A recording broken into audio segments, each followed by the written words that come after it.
குர்ஆன் சொல்லக்கூடிய கருத்துக்களை 3 வகையாக பிரிப்பார்கள். ஒன்று தௌஹீத் ஏகத்துவம், இரண்டாவது ரிசாலத் தூதுத்துவம், மூன்றாவது ஆஹிரத் மறுமையுடைய வாழ்க்கை. இந்த தௌஹீத் என்று சொல்லக்கூடிய இந்த வசனங்கள் இருக்குதே, அந்த வசனங்களை அனைத்தையும் உள்ளடக்கிய ஒரு சூறா தான் சூரத்துல் இஹ்லாஸ். இந்த சூறாவுடைய விளக்கங்களை நாம் தெரிந்து கொள்ள வேண்டும்.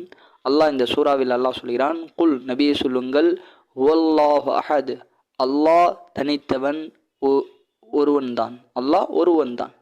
அல்லாஹு ஸமத், அல்லாஹ் தேவையற்றவன். படைப்புகள் எல்லாமே அல்லாஹ்வின் பக்கம் தேவை இருக்குது, ஆனால் அல்லாஹ்வுக்கு எந்த தேவையும் கிடையாது. லம் யலிது, அவன் யாரையும் பெற்றெடுக்கவும் இல்லை. வலம் யூலது, அவன் யாராலும் பெற்றெடுக்கப்படவும் இல்லை. அதாவது அவனுக்கு பிள்ளைகளும் கிடையாது, தாய் தந்தைகளும் கிடையாது. வலம் யகுல்லஹு குஃபுவன் அஹத், அவனுக்கு நிகர், அவனுக்கு இணை யாரும் கிடையாது என்று சொல்லக்கூடிய தௌஹீதை முழுக்க முழுக்க உணர்த்தக்கூடிய ஒரு சூறா இந்த சூரத்துல் இஹ்லாஸ் என்ற இந்த சூறா தான்.